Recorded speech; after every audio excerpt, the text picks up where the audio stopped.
used to love the outdoors. Camping, hiking, hunting, fishing. You name it, I was taking an opportunity to participate in it. My girlfriend was the same. We had bonded over our mutual love of nature and the peace that it brought. Now I'm terrified to spend any time in the woods. That thing I heard there, it's voice still haunts my dreams. We decided on a weekend trip to the Mogollon Rim of northern Arizona. It was going to me, my girlfriend Allison, my friend Amanda and her husband Dave, and my sister Maria with her boyfriend Gabe. The last two didn't like the idea of roughing it in a tent, so we all went in on a nice cabin in a secluded part of the forest near a lake. The day of the drive, we all packed into my SUV and began the hours-long journey up into the mountains. After what felt like days, we came upon the turnoff given to us by the man who had rented us the cabin. It was at least another hour, along uneven dirt road, into the depths of the forest, before we found ourselves pulling up to our rather luxurious cabin. I couldn't hide my disappointment. I was hoping for something a little less modernized, maybe without natural plumbing or electricity. Maria and Gabe were thrilled, and the others seemed excited too. So I told myself I'd enjoy this little slice of heaven out in the middle of nowhere. After all, how would I get to stay in a place like this? We unpacked our things, found the key where the text said it would be, and went inside to find another note. The septic system was emptied a few days ago, and the cabin hasn't been used since. You'll find fuel for the generator in a shed about 5 minutes walk from the cabin. Keep the doors locked and the lights off after 10. Otherwise, you might get unwanted attention. I hope you enjoy your stay. Ernest. I read it out loud and laughed. We've got indoor toilets, power, and all the other modern amenities we could ever ask for. I hope no one thinks we're roughing it out here, I teased. My sister just rolled her eyes. Dave and I finished unpacking things and gathered up fishing rods for everyone. The lake's a 20-minute hike from here. Anyone feel like going fishing? Gabe and Maria declined, but the rest of us made the journey out to the lake. And much to our surprise, it was empty. Got the whole thing to ourselves, Dave said with a slap to my back. Hope the fish are biting. We spent the entire day out on the lake, laughing, fishing, drinking, and having a great time. After several wonderful hours, we collected our catches and began the hike back to the cabin. By the time we had gotten back, the sun was disappearing behind the mountains, giving us just enough light to find our way back to the cabin without injury. Upon arrival, we noticed the lights were already on. Guess they got the fuel for the generator, Allison said, amused. Didn't think they'd even leave the cabin. That night, we fried up our fish and settled in for a pleasant evening. Even Gabe and Maria enjoyed the fish. The trip was already looking great. We continued this way for 3 days, everyone enjoying the trip in their own way, with Dave, Allison, Amanda, and myself often leaving early in the morning for a hike or to spend some time out by the lake, and Gabe and Maria hanging out at the cabin.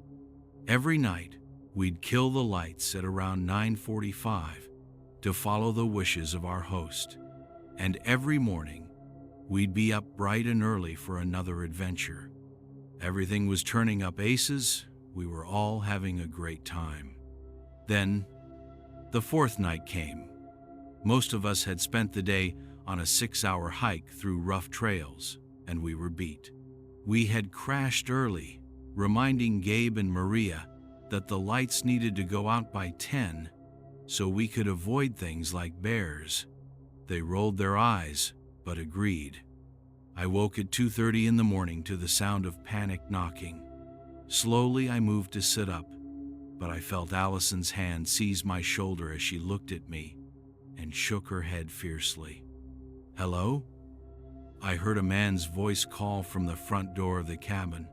Hey, I'm sorry to bother you all so late. It's just, your light was on and I'm kinda lost. I'm trying to find my friends at the trailhead. I think I got turned around somewhere. Hello? The knocking resumed. I opened my mouth to speak, but Allison covered it, whispering, "We don't talk to the thing in the woods." I blinked, staring at her in shock. After a while, the knocking stopped, and Allison appeared to relax a little, until we heard the sound of something gently tapping the window of our bedroom. As I turned my head to look, Allison seized it and kissed me passionately. The tapping continued for several long minutes, during which she held that kiss and my face so that it remained away from the window. When the tapping stopped, she let me go. Her face was ghostly white. "I knows we're here now. It won't stop. It's going to come back." "What is?" I asked, confused. "The thing in the forest." "What is it?" I pressed. She just shook her head and rolled over to go back to sleep. "We need to leave tomorrow," she muttered. I didn't sleep much the rest of the night. The sound of the man at the door and his desperation, Allison's insistence that we ignore it, all of it seemed so strange to me, like there was a piece of this puzzle I was missing. When I finally woke from my restless slumber, Amanda and Dave were already up and making coffee. As I arrived, Dave turned to me and handed me a mug. "You tell Allie a scary story last night or something?" She's spooked. White as a sheet. Never seen her like that. I blinked, staring at my coffee and looking up at Dave. He seemed chipper as ever, as though nothing strange had happened the evening prior. "You didn't hear all that knocking last night? The guy who got lost?" I asked, baffled. "Nah, Mandy and I were out like lights. Must have slept well past dawn too. Man, that hike took a lot out of us. We were thinking of taking it easy tonight, you know? Maybe just head out to the lake and spend some time together." I nodded, looking back down at my cup. "Allie said she wants to go home," I murmured. "Well, that's no good," Amanda called from behind. "I just got done talking to her. She said you guys had a bit of a fright last night, that there was a bear or something trying to get in. Or something," I replied, shaking my head. "Look, I think it's a good idea. We should head back into town, maybe just go home." Dave frowned. "We paid a lot of money to stay here for a week, man. We've only stayed 4 nights. Can we at least stay one more so it feels like we gained something? I know you've got the car and all, but I think maybe Allie just got spooked. We shouldn't rush to leave." I sighed. There was no way I was convincing these two to leave. But maybe Maria and Gabe would be willing to listen. "Just because your little girlfriend had a bad dream doesn't mean we should all pack up and run away," Maria stated flatly.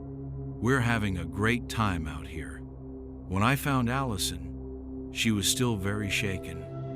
Her eyes locked in the middle distance, staring deep into the tree line at something that wasn't there. "Hey," I murmured, causing her to jump. "Sorry, can we talk?" She turned to face me full on. "No one wants to leave, do they? They all believe it's nothing. That I'm overreacting to a bear or something." I nodded, and she sighed dejectedly, finding a seat on one of the chairs on the porch. "I'm not crazy," she said darkly. "I've heard about this thing. My granddad and dad used to me stories about the thing in the forest. They told me to never say anything to it, never acknowledge it or look at it, because if I did and it recognized me, it would take me away. It would take me away and steal everything about me." She shivered. The way they told the stories, it was like they had seen something like that happen. She looked to me, tears forming in her eyes. "Remember how I told you my dad died when I was young? That he was mauled by a bear?" I nodded. "He wasn't. That thing got him. It got him and took everything that made my dad himself away. It left only what it didn't need. I blinked as she told me this story. How do you know that? How can you be sure it wasn't a bear or something? I pressed. Because I heard him. The night after the search teams found what was left of him, I heard my dad calling to us. We all did, she whispered. And my grandpa held me close, and he told me, we don't talk to the thing in the woods. We need to leave. She stated again, we can't stay here. I sighed, nodding. How about I get us a motel back in town? It's only a 3-hour drive, and I can come back for the others tomorrow. She shook her head desperately. They won't be here tomorrow, don't you see? It's going to take them. They won't listen. Allie, look, I get what you're saying. You're scared, and it sounds like whatever happened was very traumatic. I can take you away from here, but I can't just force the others to leave, too. She nodded in defeat and looked to me. I'll stay tonight, but I want you to stay with me, and I want you to listen to everything I tell you. I offered a reassuring nod and took her hand. You have my word. We spent the day at the cabin. Allison spent time reinforcing the bedroom door with planks of wood, much to the amusement of everyone else. I followed along with her, providing her whatever help I could, and by the time night fell, our room was a veritable fortress. Don't talk to the thing in the woods. She told everyone before we killed the lights and went to bed. 2:30 a.m. The door thundered with desperate knocking. Hello? Please, I need help. Hello, come on, I know you're in there. I saw the car outside, please. The knocking rattled the front windows of the house. The fuck? I heard Gabe scream. I heard him stomping toward the door. I rose to help, to stop, to do something. But Allison kept an iron grip on my shoulder, shaking her head fervently. Hello? Is someone there? I heard a voice. Please. It was a different voice. Feminine this time. Yeah, I'm coming. How the hell did you people find this place anyway? I heard the door unlock and fly open. You left the light on for me. The foo! I heard Gabe cry out, but it was cut short. There were pained gurgles, the sounds of flesh being torn into. Then I heard Maria scream in terror. There was a crash, as if something massive had collided with the furniture in the living room of the cabin. Help me! Oh my God! Gabe! It got him! Help! Don't run so fast, Maria. I heard Gabe's voice call out. I can barely keep up. What? I think she stopped running because all I heard was a scream. There was a click and a loud bang. Dave had brought his hunting rifle with him. I heard a shriek, inhuman and unearthly. Another bang, followed by another shriek. I don't know what the hell you are, but you aren't leaving alive. Another shot. Why not? We could all be friends here. Maria's voice chided. Silly boy, silly boy. Bang, silly boy, Gabe's voice mocked. The gunshots stopped. I heard a grunt and cry of pain. Then I heard Amanda. Dave, oh my God! A crash. Then the house fell eerily silent. Allison clenched my shoulder like a vice. Footsteps resounded, heavy and purposeful. There was a knock at our door. Hey man, we're ready to go. I heard Dave's voice call out before another knock resounded. Come on, silly, Maria called. It's early enough for us to get a head start on the day, exclaimed Amanda. This thing was using my friends' voices. I felt the bile creep into my throat. I could barely choke back vomiting as Allison looked desperately at me. Allie, baby girl, why don't you be a good little ranger and open the door for Daddy, eh? I've got so many things to show you. The color in her face drained completely. I stared at the door in horror as the voice continued. Daddy doesn't like all this hide and seek. I'm gonna come in. The knocking went from gentle to furious, violent banging. I saw the wood begin to splinter between the planks reinforcing it. Allison looked me dead in the face. "We don't talk to the thing in the woods," she murmured. "Understand?" I nodded. The door exploded and Allie threw the covers over our heads, shielding us from the brunt of the splintering door. Then the calm befell everything again. I could hear it more clearly now. Every step it took sounded like the creaking of ancient branches. "Where are you, baby? Talk to Daddy." The thing called as it moved deeper into the room. Suddenly, I felt a pressure on the bed.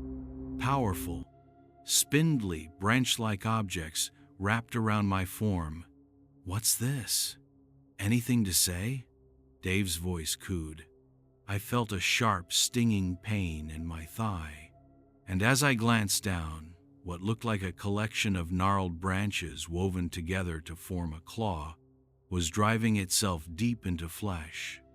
Allison's hand shot over my mouth.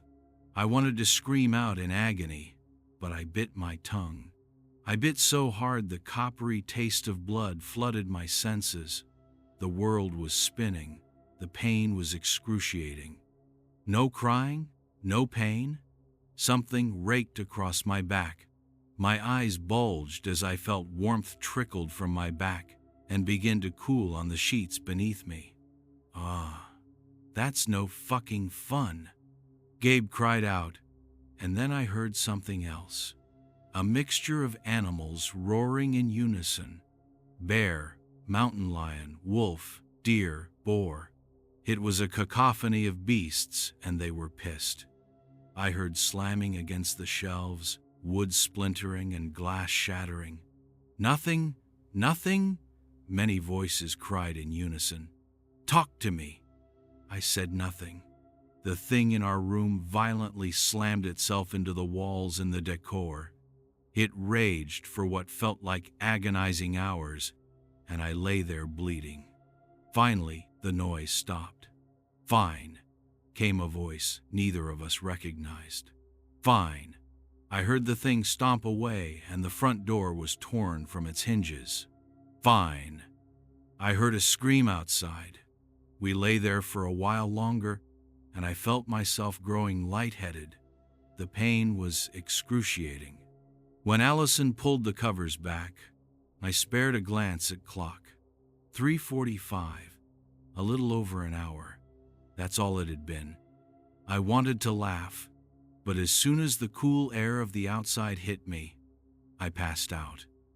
I woke at the hospital. Evidently, I'd been unconscious for a little over a day. Allison was sitting in a chair next to my bed, bandages covering many small cuts and scrapes. She told me that it took her some effort, but she was able to haul me into the car and get us into town, and that she was sorry for a few bruises on my body that I had likely sustained during our flight from the cabin.